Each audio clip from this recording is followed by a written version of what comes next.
ఒక రోజున అనుకోకుండా అక్కడికి ఉద్దాలక మహర్షి వచ్చాడు. ఉద్దాలకుడు మాటల ఉపనిషత్తుల్లో ఆయన పేరు ఎంతో విన్నారు మీరు. ఉద్దాలకుడి కథ చాలా గొప్పది. కఠోపనిషత్తులు, కేనోపనిషత్తులు వీటిలో పెడితే మీకు ఉద్దాలకుడు ఎవడో తెలుస్తుంది. అమ్మ బాబో, ఉద్దాలకుడు అంటే పిలిస్తే పంచభూతాలు పొలుగుతాయి. పరమశివభక్తుడు ఆయన. ఆయన ఎప్పుడూ శివక్షేత్రాలు తిరుగుతూ ఉంటాడు. అనుకోకుండా తిరుగుతూ తిరుగుతూ ఆయన కాశీ క్షేత్రానికి వచ్చాడు. ఆయన కూడా బ్రాహ్మీ ముహూర్తంలోనే శివుడికి అభిషేకం చేసుకుంటాడు. తీరా ఆయన అక్కడికి వచ్చి చూడగానే ఆయన లోపలికి వెళ్ళడానికి ముందు కాశీరాజు గారి కూతురు చీపురు కట్టతో ప్రాంగణం తుడిచింది, ముగ్గులు పెట్టింది. ఆ తర్వాత చేతులు కడుక్కుని ఆ వాకిలికి నమస్కరించి లోపల గడుతోంది. మామూలుగా అయితే నేను వెళ్ళిపోయేవాడు, కానీ ఇప్పుడు కుతూహలంగా అది చూస్తూ ఆగిపోయాడు. ఎందుకని? ఆలయాన్ని ఎవరైనా తుడిస్తే ఆయన పట్టించుకోడు. కాశీరాజు కూతురు ఏమిటి, తెల్లవారుజామునే గంగా స్నానం చేసి ఆ అనంతరం ఇక్కడికి వచ్చి నేలంతా తుడవడం ఏంటి? ఎంతమంది దాసదాసీ జనులు ఉన్నారు కాబట్టి ఎవరికైనా చీపురు కట్టించి తుడు అనొచ్చుగా. అండం లేదు, ఆవిడే తుడుస్తోంది. కారణం ఏమిటనుకున్నాడు ఆయన. చాలామంది చూడండి మీరు, వాళ్ళు చేయరు, చేయిస్తారు తప్ప. అబ్బే, అందుకే చేసినవాడు అదృష్టవంతుడు, చేయనివాడు అలాగే ఉంటాడు. మా పీఠంలో ఒకడు ఉన్నాడులేండి, 10ంటికి లేస్తాడు. లేచి లేవగానే అక్కడికి వచ్చి ఇది ఇక్కడ అందరూ ఉంటే ఓ ఎర్ర పంచి ఒకటి కట్టుకొచ్చి ఇక్కడ చూడండి, ఇక్కడ చూడండి, ఇక్కడ చేయండి అంటాడు. ఓ రోజున మా అర్చకుడు గొళ్ళు పండింది. మేము మా పని చేసుకుంటాం, మీరు వెళ్ళండి 10ంటికి లేచి వచ్చి మాకు ఆర్డర్ ఎక్కర్లేదు అన్నాడు. ఏంటో కొంతమంది పని చేయరు, ఏళ్ల తరబడి ఉంటాడు పీఠంలో. ఏమిటి ఉపయోగం? పాయసంలో గరిటికి ఆ మాట వరుస కూడా పాయసం రుచి తెలియదు. రోజు గుడి దగ్గర ఉంటే కాదు, గుడికి సేవ చేయాలి. ఒక్క రోజున చీపురు కట్టి పెట్టి తొడవకపోతే, ఒక్కనాడు కూడా ఆలయం దగ్గర ఒక ముగ్గు వెయ్యకపోతే, ఒక్కనాడు కూడా రాలిని ఆకెత్తకపోతే ఇంక శివుడు ఏమనుగ్రహిస్తాడండి మనల్ని? అందుకే ఎప్పుడు ఏదో అలాగే బతుకుతున్నారు. అమ్మవారు అనుగ్రహం కనుక, గురువు గారు కటాక్షించారు కనుక, ఇల్లు ఇచ్చారు కనుక బతుకుతున్నారు. అదే లేకపోతే ఏమైపోతారండి? కాబట్టి అలా ఉండకూడదు. చక్కగా చీపురు కట్టి పెట్టి చూడాలి. నేను ఎప్పుడు తుడుస్తాను తెలిసిన అవకాశం ఉన్నంత వరకు. ఈ మధ్యన భక్తులు వచ్చాక నా చేతిలో కట్ట లాగేసుకుంటారు బలాత్కారంగా. నేను కట్ట ఇవ్వకపోతే గట్టిగా చేయి పట్టుకుని లాగేస్తారు. ఆ దెబ్బకి చేయి నొప్పెట్టి ఈ మధ్య నేను ఎవరన్నా చూస్తూ ఉండగా తోవడం మానేశాను. ఎందుకంటే ఈ చీపురు కట్టుకుంటే నా చేయి గట్టిగా వాళ్ళు పట్టుకుంటే కష్టంగా ఉంది. ఆ పట్టుకునే వాళ్ళు కొంచెం పహిలో ఏ రాగో గట్టిగా పట్టుకుంటే నేనేం చేయి కదపలేకపోతున్నాను. అందుకని ఈ గొడవ అంతా ఎందుకని అందరూ చూస్తూ ఉండగా తోవడం మానేసి కానీ లేకపోతే చక్కగా చీపురు కట్టుకు అలా తెలుస్తూ అక్కడ స్వామివారి సేవ చేస్తే ఎంత ఆనందం అండి. భగవంతుడి సేవ ఒక యోగం, అదే ఐశ్వర్యం మనకిస్తుంది.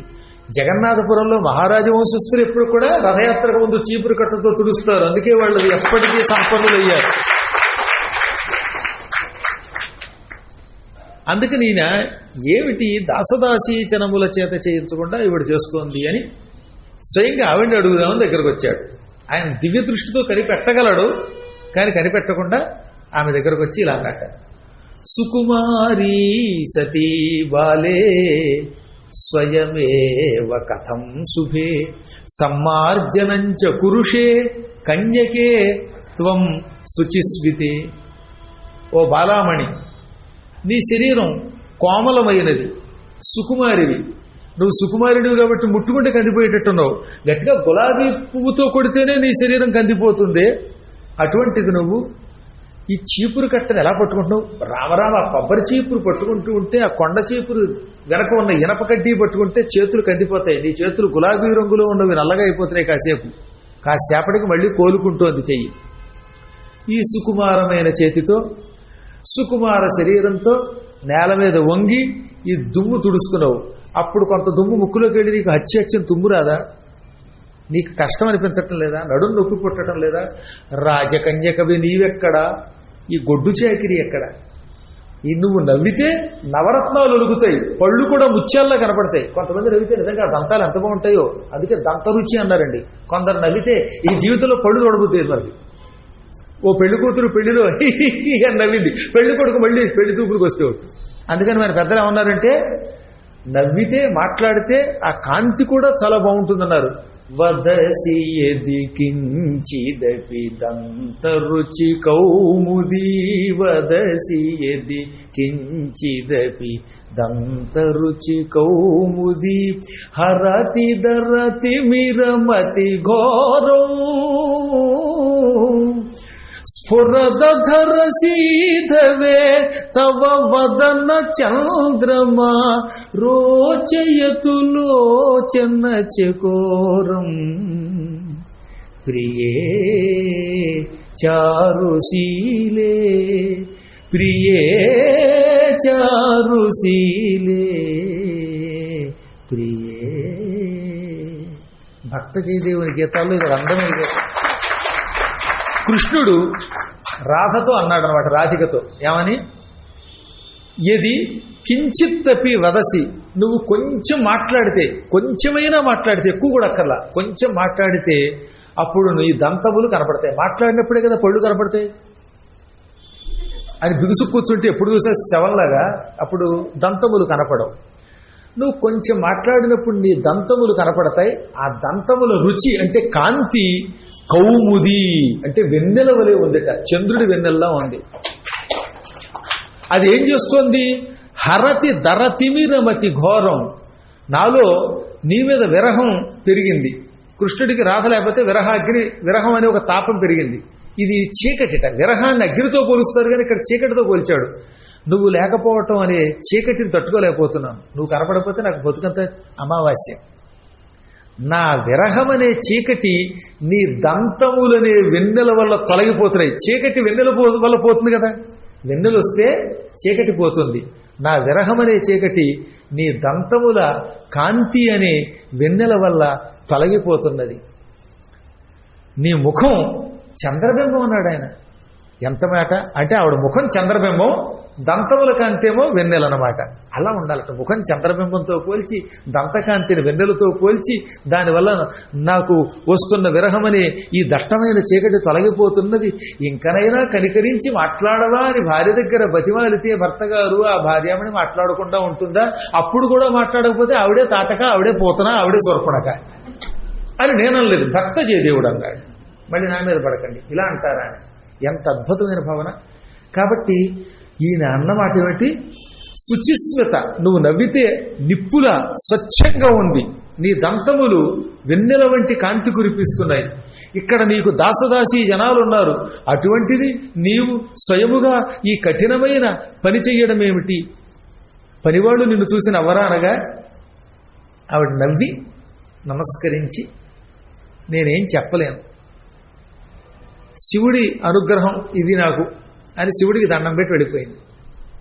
నేను పూర్వజన్మలో ఇలాంటి దాన్నండి, నేను పుణ్యం చేసుకున్నానండి, ఇప్పుడు ఇంకా పుణ్యం పెంచుకోవడానికి ఏం మాట్లాడలేదండి. అతి ప్రసంగం చేయకూడదు కదా మహాత్ములతో. మహాత్మ ఇది శివాజ్ఞ అనుకోండి, శివుడి అనుగ్రహం అనుకోండి, ఎక్కువ మాట్లాడడం మీలాంటి పెద్దల దగ్గర. మీరే కనిపెట్టండి. మీకు నమస్కారం సద్గురువులకి, శివుడికి నమస్కారం. శివాయ నమః గురవే నమః, శివాయ గురవే నమః అనుకుని వెళ్ళిపోయింది. ఏం మాట్లాడలేదు. నాకు తెలిసినది ఏమిటి, ఈ సమ్మార్జనం, ఇది తప్ప నాకు తెలియదు. నాకు పుట్టిన దగ్గర నుంచి ఇప్పటిదాకా నాకు తెలిసిందల్లో ఒకటే, శివుడికి అనేక సేవలు చాలామంది చేస్తారు, అవి నాకు తెలియవు. తొడవడం ఒకటే నాకు తెలుసు, ప్రక్షాళన బాగా తెలిసినట్టు అన్నది. ఆవిడ అలా వెళ్ళిపోగానే, శివుడికి ఎంతో భక్తితో పూజ చేసి వెళ్ళిపోగానే ఉద్దాలకుడు ఒక క్షణకాలం దివ్య దృష్టితో చూడడానికి ప్రయత్నించాడు. ఆయనకి ఏం అర్థం కాలేదు. శివాలయంలో శివుడి సన్నిధానంలో విశ్వనాథుడి సన్నిధానంలో ఉండగా నీ దివ్య మహిమలు పనిచేస్తాయా? ఒకసారి ఆలోచించండి. ఇక్కడ పనిచేయచ్చు, ఇంకో చోట పనిచేయచ్చు. ఆయన విశ్వనాథుడి దగ్గర ఉన్నాడు. అప్పుడు దివ్యనేత్రం తెరుద్దామంటే దివ్యనేత్రం తెరుచుకోలేదు. ఓడి దేవుడో ఇదేదో విచిత్రంగా ఉంది, ఈవిడేదో మీరే కనిపెట్టండి, నా దివ్య దృష్టికి భూత భవిష్యత్ వర్తమానములు తెలుస్తాయి కానీ ఇప్పుడు తెలుసుకోలేకపోతున్నాను, కారణం ఏమిటి అనుకోగానే వెంటనే అర్థమైపోయింది. శివుడి సన్నిధిలో నా మహిమలు ఉపయోగించాలనుకున్నాను, అలా మహిమలు ఉపయోగించాలనుకోవడం పొరపాటు. శివుడి దగ్గర మన మహిమ పనిచేస్తుందా? కృష్ణుడి దగ్గరకు వచ్చి ఘటోత్కచుడు మాయ ప్రయోగిస్తే ఘటోత్కచుడు మాయ ఎక్కడ, కృష్ణుడి మాయ ఎక్కడ? చిన్నమాయ పెద్దమాయ గుడ్డుకొని మింగుతుంది, అక్కడ పనిచేయదు అది. వెంటనే ఆయన రెండు చేతులు జోడించేశాడు, శివుడికి భక్తితో నమస్కరించాడు. గంగాతరంగరమణీయ జటాకలాపం గౌరీ నిరంతర విభూషిత వామభాగం నారాయణ ప్రియమనంగమదాపహారం వారాణసీపుర వారాణసీపురపతిం భజ విశ్వనాథం భజ విశ్వనాథం అని భక్తితో విశ్వనాథుడికి నమస్కారం చేశాడు. స్వామి, నీ జటాజూటం చాలా గొప్పది. అందులో గంగా నది నిరంతరం తిరుగుతోంది. గంగా నది యొక్క తరంగములు కెరటములతో సుళ్ళు తిరుగుతున్న జడలు కలిగిన వాడి. అదొక గొప్ప ఊహ. ఆయన జడలున్నాయి, ఆ జడల మధ్యలో గొయ్యి ఉంది, ఆ గోతిలో గంగ ఉంది, ఆ గంగ అలా గుండ్రంగా గిర్రని తిరుగుతోంది. ఆ జడలు కూడా రమణీయమైనవి, అందమైన జడలట. కొంతమంది జడలు ముద్దుగా ముచ్చటగా ఉంటాయి, కొంతమంది జడ ముట్టుకుంటే భయం వేస్తుంది, గరుగ్గా అదేదో ఈతాకులు ముట్టుకున్నట్టు ఉంటుంది. కానీ స్వామివారి జడలు ఎంత మృదువుగా ఉంటాయండి. మన పురాణాలలో వర్ణించారు, శివుడు జుట్టు ముట్టుకుంటే గులాబీ రేకులు చామంతి రేకులు ముట్టుకున్న దానికంటే మెత్తగా ఉంటుందిట. నిజంగా కొంతమంది స్త్రీల జుట్టు కూడా అంత మృదువుగా ఉంటుందండి బాబు. పొరపాటున బస్సు ఎక్కినప్పుడో రైలు ఎక్కినప్పుడో ఒక్కొక్కళ్ళు జుట్టు ముట్టుకుంటే జీవితంలో ఇంకా అన్నం తినబుద్ధి అంత భయం వేస్తుంది, అంత గరుకుగా కర్కోటకంగా ఉంటాయి. ఎవడదృష్టం వాడిది. ఇది రమణీయ జటాకలాపం. గౌరీదేవి నిరంతరం ఎడమవైపున ఉంటుంది. అటువంటి అర్ధనారీశ్వర ఖ్యాతి వహించిన నీకు నమస్కారం. గౌరీ నిరంతర విభూషిత వామభాగం. వామభాగం ఎడమ భాగము నిరంతరము గౌరీదేవి చేత అలంకరింపబడి ఉన్నది. అంటే నీ సగభాగంలో అమ్మవారు ఉన్నది ఎడం వైపున. ఆవిడ ఉండడం వల్ల ఆయన శరీరానికి అందం వచ్చిందిట, శోభ వచ్చిందిట. అమ్మ లేకపోతే అంత శోభ లేదు ఆయన దగ్గర. నారాయణ ప్రియం, ఆయన విష్ణువుకి ప్రియుడు. విష్ణువు ఎప్పుడు శివుడిని ప్రేమిస్తాడు. ఈయన నారాయణ ప్రియుడు, నారాయణునికి ఈయన ప్రియుడు. అనంగమదాపహారం, అనంగుడు అంటే మన్మధుడు. మన్మధుడి యొక్క గర్వం మొత్తం కర్వం చేసేసాడు, భస్మం చేసి. అటువంటి వారాణసీపురపతి అయిన విశ్వనాథుని భజిస్తున్నాను అనగానే వెంటనే ఈయనకి ఈశ్వరుడు ఏం జరిగిందో అంతా కంటి ముందు చూపించేశాడు. ఒక్క క్షణకాలం ఆయనకి అర్థమైపోయింది, పరమేశ్వర ఏమి విచిత్రమైన మహిమ నీది, ఎంత గొప్ప కరుణ నీది. ఒక పిట్ట తన పొట్ట కోసం, అన్న కోసం, తన బిడ్డలకి అన్నం పెట్టడం కోసం రెక్కలతో లింగం అలా అండం ఏమిటి? లింగాన్ని ఏమన్నా తుడుద్దామని అందుకంటే రెక్కలతో అది ఆ మెతుకులు తినడానికి అవి ఎండిపోయి అతుక్కున్నాయని తుడిచింది. ఇలాగా కేవలం స్వార్థం కోసం రెక్కలతో శివలింగాన్ని తుడిచింది. ఆ తుడవడంలో రెక్కలు టపాటపా కొట్టడంలో గాలి వచ్చి నీకు తగిలింది. అదే చామరం అంటావు, అదే శుభ్రం చేయటం శివలింగం అంటావు.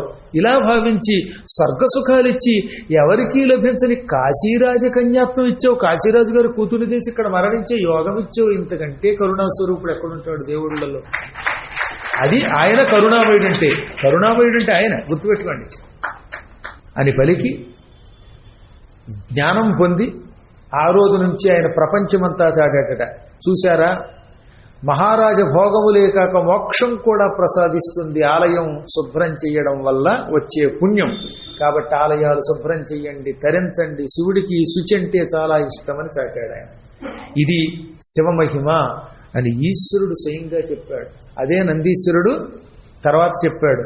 ఆ తదనంతరం సౌనకాదులకు సూతుడు చెప్పాడు. దాన్నే పద్మాకర్ గారు మీకు చెప్పారు.